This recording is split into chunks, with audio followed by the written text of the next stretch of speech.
Здравствуйте, дорогие друзья, с вами Вести недели. Коротко о главном. На этой неделе состоялся большой конгресс, после чего некоторые личности были доставлены в больницу вместе с багетом. Некий миллионер мистер Романов кинул половину портала. Пользователь Секвов жутко нарушил правила, но остался без наказания. Что же это? Коррупция или друзья?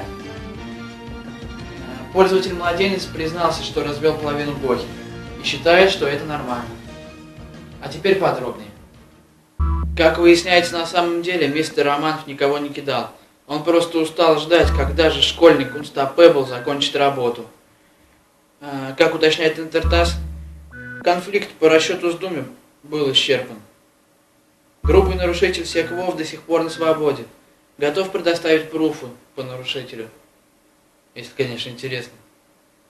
Как утверждает младенец, он никого не кидал. Нагло врет. Тема Большого Конгресса была следующая. Аниме убивает или нет? Я считаю, что убивает. Как морально, так и физически.